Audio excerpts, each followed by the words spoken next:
generally, what is your advice to people who are receiving collection calls?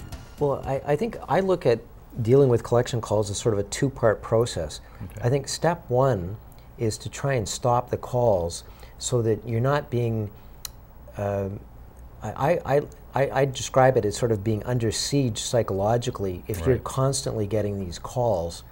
And if you're constantly getting collection calls from creditors or collection agencies, you're probably going to make some pretty poor decisions. Right. So if you can stop the calls, then it's a question of trying to do your homework and figure out what's the best way to deal with this, because just stopping the collection calls is not going to solve all your problems.